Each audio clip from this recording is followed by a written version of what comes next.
Hi, and welcome to MarylandReporter.com's weekly podcast. I'm Andy Rosen, here with editor and publisher Len Lazarick and Maryland politics reporter Tom LoBianco. This week we're going to talk one last time about a bill signing.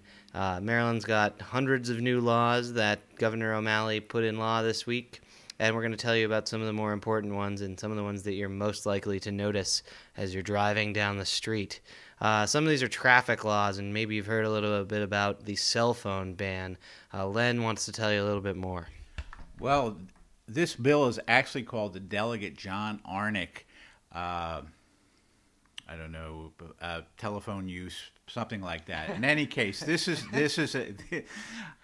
the late delegate from Dundalk, and the bill has been sponsored for many years by Senator Norman Stone from Dundalk. Finally got passed with the support of a lot of people. I mean, people have come to recognize that cell phone use has kind of gotten out of hand. This makes it a secondary offense, and you can't be using a cell phone that you're holding in your hand and whatever. It doesn't get to the core problem of distracted driving, reading a map, eating your Big Mac, putting on your makeup. I know LoBianco does that a lot, driving his car. But I think it will alert people to the fact that they really shouldn't be on the phone, particularly driving in the, I still haven't heard a real explanation of what the difference is between driving with your cell phone to your ear or having something attached to your earlobe that puts the voice into your head. But maybe that's not the right way to put it. But oh yeah, well the study. The voices in my head tell me to look pretty for Len Lazarick. The studies have shown that it's actually the act of talking on the telephone that is more distracting than holding the phone. If you're holding a phone, of course, you only have one hand on the steering wheel. But on the other hand, if talking on a cell phone is the most distracting part of it, talking to a passenger is also very distracting. And I'm sure we've driven with these people who love to look at you as they're driving and want to talk to you, have a conversation. And they're constantly turning their head away from the road, and you're going, please look at the road instead of me when you're talking. Another traffic bill requires a certain distance from bicyclists and other sort of non-car vehicles while you're driving. Tom, do you know anything about that?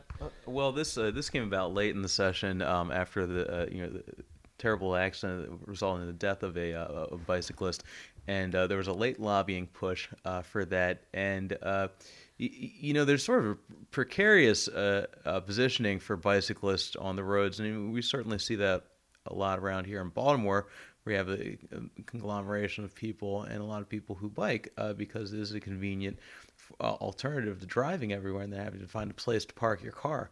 But the problem is that you have vehicle laws in place where bicyclists must adhere to those vehicle laws. But the nature of driving or riding so slowly in a fast-moving city pushes a lot of people off to the side where they tend to ride their bikes along near the parked cars. There's a dual problem there because you get narrow roads, you get people who will scoot around them, perhaps cause, either run them over in the car, or perhaps push them into parked cars where you have people entering and exiting cars. There have been a lot of pushes for building dedicated bike lanes. Part of the problem is just a demographic problem, and there's a political problem there too, which is that it gets addressed with a high-profile death or something which sparks public interest. Not necessarily the right way to be doing policy. Things should be, maybe should have been addressed before that, but it's how the politics forces the addressing of the policy. Also, foreclosure mediation. The banks can't foreclose unless they've made an attempt to unless they've responded to attempts to sort of renegotiate the terms of a loan and modify it so it may be easier for a struggling homeowner to pay. Foreclosures are still a big problem. It's hard to tell what the extent of it's going to be. It seems like it's bottomed out and then it goes down. These stats have been unpredictable. Tom, do you think this is going to have any impact? It's hard to know. These are new policies. They haven't really played out that many places. Yeah, it's really hard to tell. I will say that the O'Malley administration has placed a lot of emphasis on foreclosures over the last 4 years. And, as Len had mentioned before we started recording this podcast, it is an ongoing issue, is a pressing issue, and it is one of the areas where you see the economic problems, compounded from the housing bubble and the credit default swaps, all that compounded, then coming back in actuality in these high foreclosure rates. It's been consistent for the O'Malley administration in dealing with this. Are we seeing anything? It's hard to tell when you look at what the state can do, in dealing with these market forces. I think one thing that's interesting to note, we talked earlier about the solar energy mandates. Now we have this, new sort of financial regulation coming through, is how much the state policy and the state policy pushes track along with Obama administration pushes, and they're sort of not unified but very similar national democratic priorities, which track along. Wherever you stand, for good or ill, there are a lot of there's some level of uniformity there.